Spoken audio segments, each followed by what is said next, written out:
Matapos nga pong hindi makapaglaro si Luka Doncic sa huling game ng Dallas Mavericks kontra sa Oklahoma City Thunder dahil sa kanyang injury, marami nga pong mga fans ang nagtataka at nagtatanong, gaano nga ba talaga kalala ang injury nito? Well, ayon nga po sa ibinulgar ng head coach ng Dallas Mavericks, hindi rin naman nga po masyadong malala ang injury ni Luka Doncic sa likurang bahagi ng kanyang hita, gayong bahagya lamang nga daw itong sumasakit. Sa katunayan, malinis rin naman ang resulta ngayong araw ng ginawang pagsusuri sa kanya. Pero kahit ganon, inaasahan pa rin naman na mas magiging maingat ang Dallas sa pagpapalaro nila kay Luka upang hindi na lumala pa ang kanyang natamong injury. May history na nga ito, nakaparehas na hita na nadali, kaya posible na pakiramdaman muna nila ang kalagayan ng katawan ni Luka Doncic bago nila ito paglaruin sa kanilang next game kontra sa Denver Nuggets. Samantala, marami nga po mga idol na mga fans ng Los Angeles Lakers ang nadidismaya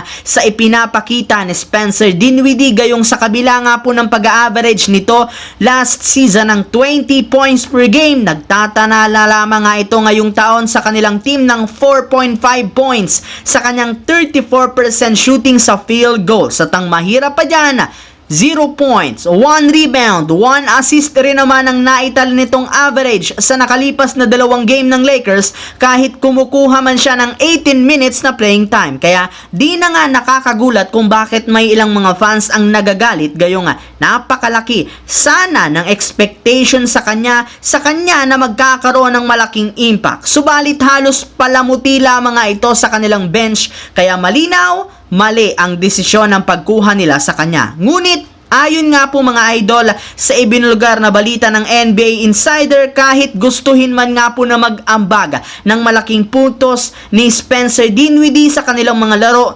hirap pa rin naman nga siya na magawa ito since hindi rin naman nga siya binibigyan ng green light na tumira sa mga ginagawang play ng opensa ng Lakers. Kaya sa huli, wala nga siyang naitutulong sa kanilang koponan. Samantala, dahil nga po sa pagkatalo ng Atlanta Hawks sa kanilang game ngayong araw laban sa Utah Jazz, tuluyan na nga bumagsak ang kanilang team sa pang-10 sa East. At kahit man may chance sila na makapasok sa play-in tournament, malabo rin naman sila na manalo dito at umabot pa hanggang playoffs gamit ang kanilang kasalukuyang lineup. Kaya dahil nga sa kalagayan ng kanilang team, ay may mga analyst na ang nag-call out sa kanilang superstar na si Trae Young na umalis na sa Atlanta Hawks at lumipat ng ibang team sa pagtatapos ng season since hindi na rin naman siya dito makakakuha pa ng kampyonato sa pinaggagawa ng kanilang front office. Well, hindi na rin naman siya nakakasigurado pa kung pananatilihin siya ng Hawks o kung ititrade na sa darating na summer. Kaya kailangan na nga po niyang unahan ang kanilang front office na mag-request ng trade upang sa ganoon makapili siya ng bagong kupunan na kanyang sunod na paglalaruan at magbibigay sa kanya ng mas malaking oportunidad na makakuha ng kampyonato, katulad na lamang ng San Antonio Spurs na siyang sinasabing team na gustong paglaruan ni Trae Young dahil kay Victor Wembanyama.